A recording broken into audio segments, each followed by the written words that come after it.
আমাদের হচ্ছে এখন কি সবাই হচ্ছে কপি লেখক, বুঝছেন? তারা একদম সহজে মানে কয়েকদিন হচ্ছে বিভিন্ন টিকটক ভিডিও করবে, টিকটক ভিডিওর মধ্যে দিকে সে কবি হয়ে যায়। তার কাছে হচ্ছে কোনো লেখার কোনো অভিজ্ঞতা নেই, বা একটা লেখার যে একটা মায়া আছে, মহব্বত আছে, ওটা কখন তাদের মধ্যে দেখা যায় না।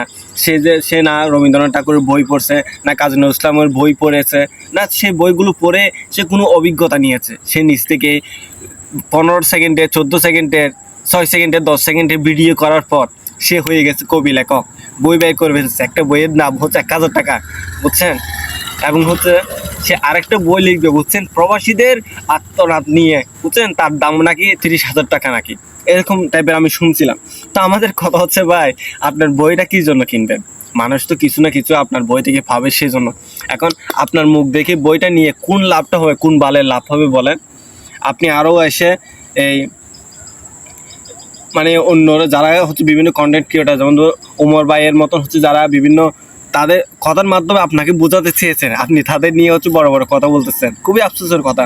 আমি বলতেছি না যে আপনি লিখবেন না, অবশ্যই লিখেন, লেখাটা ভালো কাজ, আপনাকে আমরা সাধুবাদ জানাই। কারণ লেখক উঠে আসুক, কবি লেখক উঠে আসুক, এটা তো আমাদের জন্য, আমাদের দেশের জন্য খুবই ভালো একটা দিক আমরা মনে করি।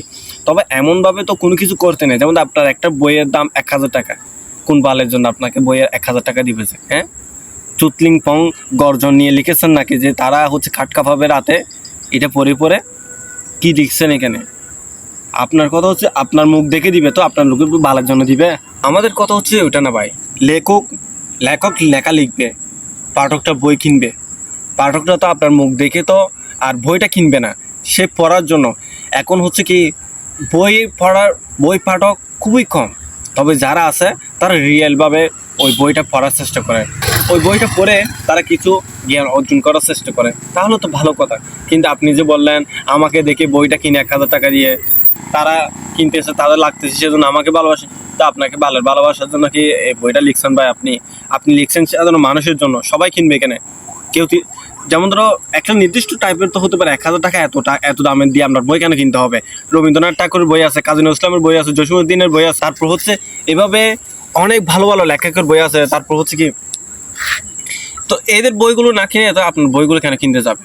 আপনার তো ফেসিলিটিটা দেখাতে হবে না, আপনার বই থেকে কী শিখতে পারবে এটা বুঝতে হবে না?